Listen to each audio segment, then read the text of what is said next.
करवा चौथ में किसकी पूजा होती है? हैं? पति की। साल में एक दिन पूजता है बेचारा, और 364 दिन क्या होता है? हैं? हाँ, पिटता है। हाँ, एक दिन पूजता है, बाकी दिन कुटता है। चलो अच्छा है, चलो एक दिन के लिए सही।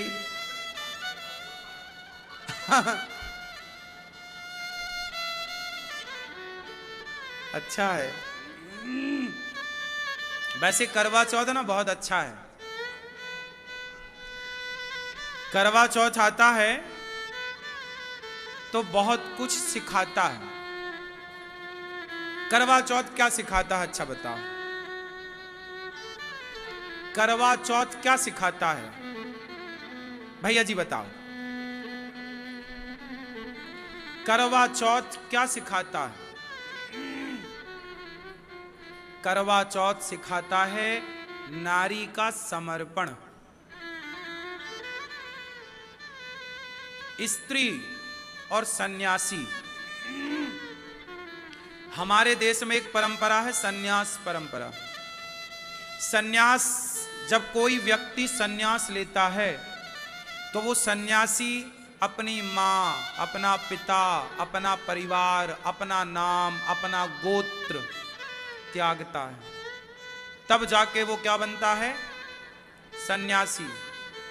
और जो त्याग सन्यासी करता है वही त्याग एक स्त्री भी करती है। स्त्री भी अपनी माँ, अपना पिता, अपना परिवार, अपना भाई बहन, आंगन, अपना नाम, अपना गोत्र, माथा उसका होता है पर मांग पति के नाम की होती है। हाथ उसके होते हैं, मेहंदी पति के नाम की होती है। पेट उसका होता है, बच्चा पति के नाम का होता है। गला उसका होता है, मंगलसूत्र पति के नाम का होता है।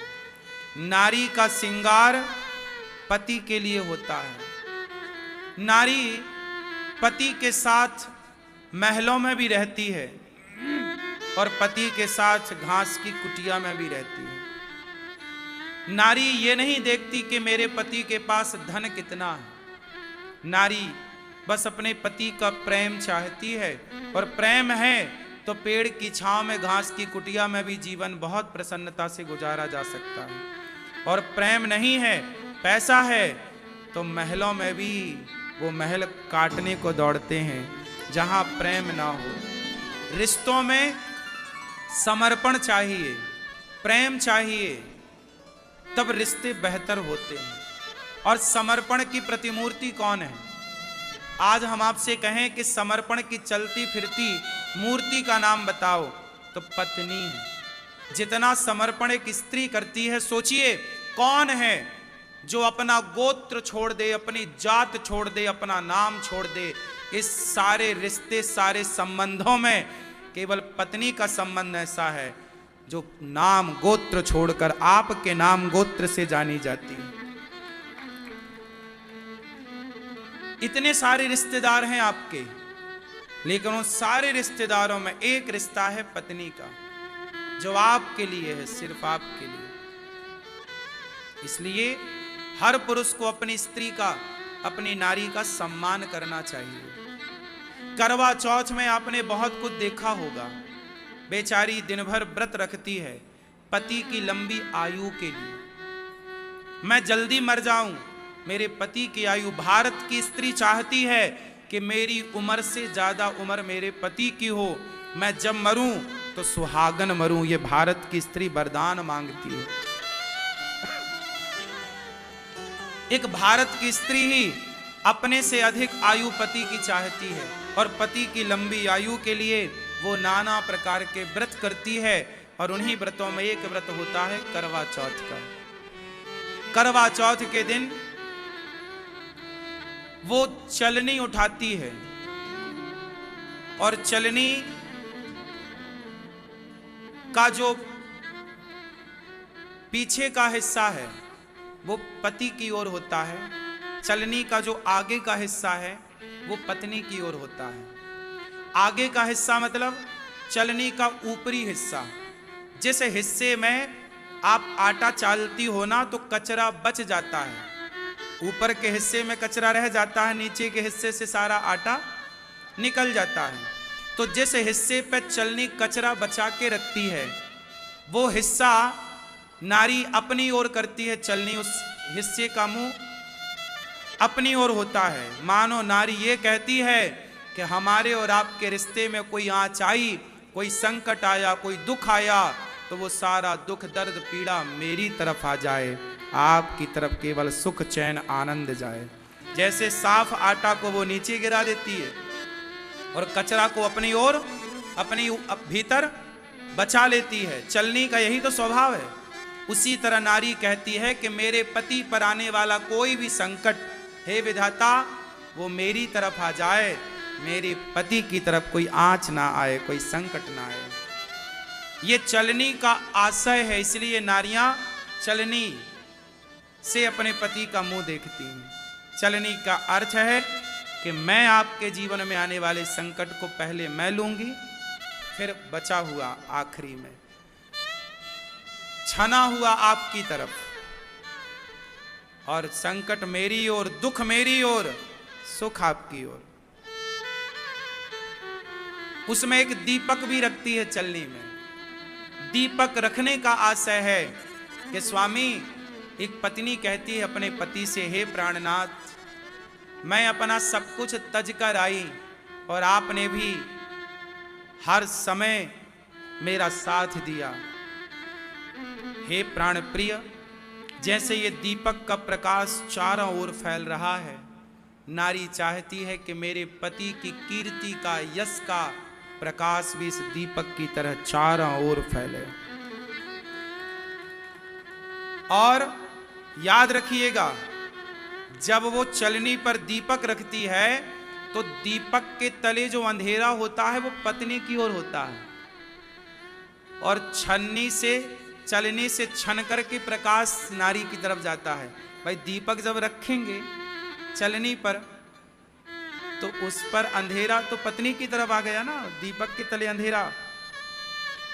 तो नारी कहती है कि यदि कुछ अंधकार है जीवन में, कुछ दुख का साया है, तो वो मेरी तरफ रह जाए और ये प्रकाश आपकी तरफ, सुख आपकी तरफ, आनंद आपकी तरफ पहुंचे।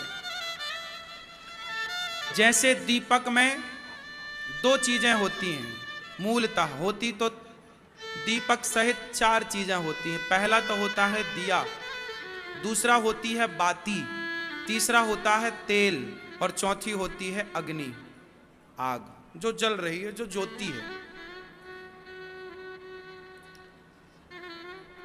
नारी कहती है कि इस दीपक की कीमत कब तक है? जब तक ये जल रहा है। हे प्राणनाथ, ये जो पवित्र अग्नि है, इसी अग्नि के फेरे लेकर हमने और आपने रिश्ता जोड़ा था। आज ये दीपक की रोशनी देख रहे हैं, ज्वाला देख रहे हैं, लौ देख रहे हैं, ज्योति देख रहे हैं। ये दीपक की जो ज्योति है वो है आप, और जो ये बाती है ये हूं मैं, और ये जो तेल पड़ा है, याद रखिएगा, ये दीपक तब तक ही जलता है जब तक तेल होता है, जब तक परिवार का, पत्नी कहती है कि परिवार प्यार ना करे चलेगा, सास प्यार ना करे चलेगा, ससुर प्यार ना करे चलेगा, पर हे प्राणनाथ, मैं चाहूंगी सब मेरा साथ छोड़ दें, लेकिन आप मेरा साथ कभी ना छोड़िए। आपका साथ तेल की तरह है, आपका साथ रूपी तेल नहीं मिलेगा तो मैं बुझ जाऊंगी, क्या करूंगी? तो आपका साथ तेल की तरह, तो आपका साथ हमें चाहिए, और तब ये बाती आपकी तरफ समर्पित रहेगी। और ये जो दीपक है, ये घर, ये परिवार हमारा, ये दीपक है कि दिया है। इस परिवार में आपके बिना सब कुछ अंधकारमय है, मेरे जीवन का प्रकाश तो आप हैं। इसलिए नारी कुछ कहती नहीं है, पर वो दीपक, वो चलनी, वो करवा, छोटा सा कलश होता है, उससे नारी चंद्रमा को अर्घ देती है। वो छोटा सा माटी का एक पात्र होता है, मिट्टी का बर्तन। मानो नारी वो मिट्टी का बर्तन लेके अपने पति को ये दिखाती है कि देखो, ज्यादा पैसे पैसे के चक्कर में ना भागो, ये देख रहे हो माटी का घड़ा, रिश्तों को वक्त देना सीखो, रिश्तों को समझना सीखो। अच्छा, आपसे एक सवाल पूछ लूं, परिवार और पैसा दोनों में एक को चुनना पड़े तो किसे चुनोगे? जब हमारे देश का बंटवारा हुआ, पाकिस्तान और हिंदुस्तान बना, उस समय पाकिस्तान से जो हिंदू भागे तो वो प्रॉपर्टी के कागज लेकर नहीं भागे थे, सोना लेकर नहीं भागे थे, पैसा लेकर नहीं भागे थे, बच्चों का, माता पिता का हाथ पकड़ करके भागे थे। जिनकी संपत्ति अथाह थी, वो संपत्ति की ओर ना देखकर बच्चों को गोद में लेके भागे थे, पत्नी का हाथ पकड़, बूढ़ी मां का हाथ पकड़ भागे थे। याद रखना मेरी मां, रिश्तों से बड़ा कभी पैसा था ही नहीं। आज पैसों के कारण रिश्ते बिगाड़ दिए जाते हैं। मैं चाहूंगा कि इस करवा चौथ को हर पति को अपनी पत्नी से ये जरूर कहना चाहिए कि मैं रिश्तों को ऊपर रखूंगा, पैसे के ऊपर कभी नहीं रखूंगा। मेरे लिए मेरा परिवार सर्वोपरि है। सबसे पहले परिवार। पैसा तो आएगा, आप जहां जाओगे वहां कमा लोगे। परिवार को महत्व देना सीखिए। तो ये करवा जो उस मिट्टी का जो छोटा सा कलश है, वो ये प्रेजेंट कर रहा है कि देखो, प्यार मोहब्बत से जीवन जी लो, भरोसा नहीं है जीवन का, एक दिन हमारी तुम्हारी माटी, हमारी तुम्हारी राख इस घड़े पे ही समा जाएगी। कोई कितना भी बड़ा हो, मुट्ठी भर राख तो घड़े पे ही आनी है, इसलिए वो माटी का घड़ा होता है, छोटा सा कलश। चांद को देखते, स्त्री किसे देखती है? क्यों? चांद को क्यों? चंद्रमा शीतलता का प्रतीक है। किसका प्रतीक है? शीतलता का। मानो स्त्री चांद को देख रही है और देख नहीं रही है, दिखा रही है। माँ क्या बोलती है? बेटा देख चंदा मामा। पहले माँ देखती है, उंगली करती है, तब फिर बच्चा देखता है। तो नारी नहीं देखती चंदा को, नारी पति को दिखाती है कि जो आप बार बार बात बात पे हम पे गुस्सा करते हैं, बात बात पे भड़क जाते हैं, क्रोध करते हैं, हे प्राणनाथ, इस व्रत में ये संकल्प लीजिए कि चांद की तरह शीतल अपनी कृपा हम पे बनाए रखेंगे, चांद की तरह शांत रहेंगे, शीतल रहेंगे, और प्यार का ये प्रकाश सदा हम पर बरसता रहेगा। आप कभी सूरज की तरह गर्म ना होंगे। इसलिए ये व्रत तोड़ा रात्रि को जाता है। कब तोड़ा जाता है? रात्रि को, वो भी चंद्रमा को देखकर, सूर्य को देखकर नहीं। सूर्य गर्म है, चांद ठंडा है, तो मानो पत्नी कहती है कि चांद की तरह आपका स्वभाव शीतल हो मेरे लिए, बच्चों के लिए, अपनी माँ के लिए, अपने पिता के लिए, परिवार के। आप बॉस हैं, आपने ऑफिस में लड़ाई झगड़ा की, गुस्सा आया, वो गुस्सा पत्नी पर, बच्चों पर ना उतारिए। काम का गुस्सा काम तक ही रखिए, काम का गुस्सा परिवार के लोगों में ना उतारिए, वरना काम और परिवार को मिक्स कर देंगे तो गृहस्थी बिगड़ जाएगी। काम को काम रहने दो, परिवार को परिवार रहने दो। काम करने में लाख झंझट होती हैं, कई बार सुनना पड़ता है, कई बार गुस्सा करना पड़ता है, लेकिन वो सारी गुस्सा जब आप घर आया करो तो चांद की तरह शीतल होया करो, ठंडे होया करो। सूरज की तरह गर्म नहीं, सूरज की तरह गर्म ऑफिस में रहो, पर घर आओ तो चांद की तरह ठंडे होकर आओ। ये करवा चौथ में नारी चांद को देखती नहीं, पुरुषों को दिखाती है। इस बार आप भी चांद देखना और चांद की तरह ठंडे हो जाना, पत्नी पे गुस्सा ना करना, ठीक है। ये रहा करवा चौथ। इस बार करवा चौथ में सुना है कि भद्रा महारानी का भी साया पड़ रहा है। क्यों भैया? सुबह 6:25 से 6:46 तक सुबह सुबह कुछ मिनट के लिए है, उससे कोई दोष नहीं है। पर आज कल आप मतलब जब आप व्रत करना करवा चौथ का, तो सबसे पहले भगवान श्रीमन नारायण शालिग्राम जी को, गोपाल जी को स्नान कराना। स्नान करा के सबसे पहले चरणामृत लेना। भगवान का क्या लेना? कहते हैं निर्जला होता है ये व्रत, पानी भी नहीं पीती माता है, सही है। तो आप चरणामृत, यदि चरणामृत पीने से वैसे दोष नहीं है, फिर भी आप अपनी होठों से चरणामृत को स्पर्श कर सकते हैं। भगवान के चरणामृत को स्पर्श करके अपने व्रत को स्टार्ट कर सकते हैं भगवान से, भगवान श्रीमन नारायण के नाम लेकर के। श्रीमन नारायण कह के अपने व्रत को स्टार्ट करिएगा। और कुछ नाम मैं बता रहा हूं, वो नाम ले लेंगे तो जो भद्रा का दोष है, वैसे दोष कुछ विशेष है नहीं, पर यदि भद्रा का कुछ मिनट के लिए भी यदि दोष है तो उसकी निवृत्ति के लिए कुछ नाम मैं बताऊंगा। उन नामों को लेकर के आप अपना व्रत स्टार्ट कर सकते हैं। धन्या, दधिमुखी, भद्रा, महामारी, है ना, खरानना, कालरात्रि, महारुद्रा, विशिष्टा, कुलपुत्रिका, भैरवी, महाकाली, असुर क्षयकरी, असुर क्षयकारी, ये नाम 12 नाम लेकर के आप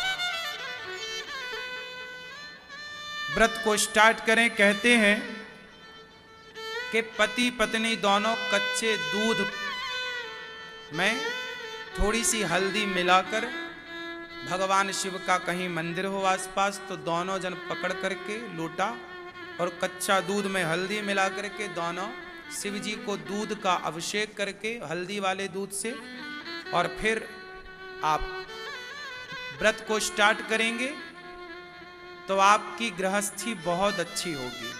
और पुरुषों के लिए बताऊं, इस करवा चौथ में, इस करवा चौथ में आप अपनी पत्नी को गिफ्ट में क्या देंगे? क्या देने का सोचा है? क्यों? प्रेम, सस्ते इस बार पत्नी को कुछ चांदी का दीजिए। सोने का देने का सोचे हैं वो अलग विषय दे सकते हैं, पर थोड़ा सा चांदी, थोड़ी सी ही सही, पत्नी को चांदी का कुछ भी दीजिएगा, भले पांव में पहनने का वो दे दीजिएगा, चाहे चांदी की एक अंगूठी ही दे दीजिएगा, चांदी दीजिएगा, ताकि इस करवा चौथ से पतियों की फिर चांदी ही चांदी होगी। पतियों की क्या होगी? चांदी चांदी हो। तो कुछ चांदी का आप पत्नी को गिफ्ट कर सकते हैं। सोने का करें जो आपकी श्रद्धा, हीरे का करें वो आपका है, वो तो करेंगे ही आप, पर साथ में कुछ चांदी जरूर ऐड कर लीजिएगा। तो आप पत्नी को कुछ चांदी का गिफ्ट दें तो आपके घर में सदा चांदी ही। हमारी जो पत्नी है, पत्नी ही तो लक्ष्मी है, वो खुश तो लक्ष्मी माता खुश, और वो दुखी तो फिर आप दुखी। इसलिए पत्नी से पंगा लेने का नहीं। हाँ, पत्नियों से बिल्कुल पंगा लेने का नहीं, पत्नियों को समझाने का नहीं, जो पत्नी कहती है वो करने का। हाँ, पत्नी की मान लेना अच्छा है।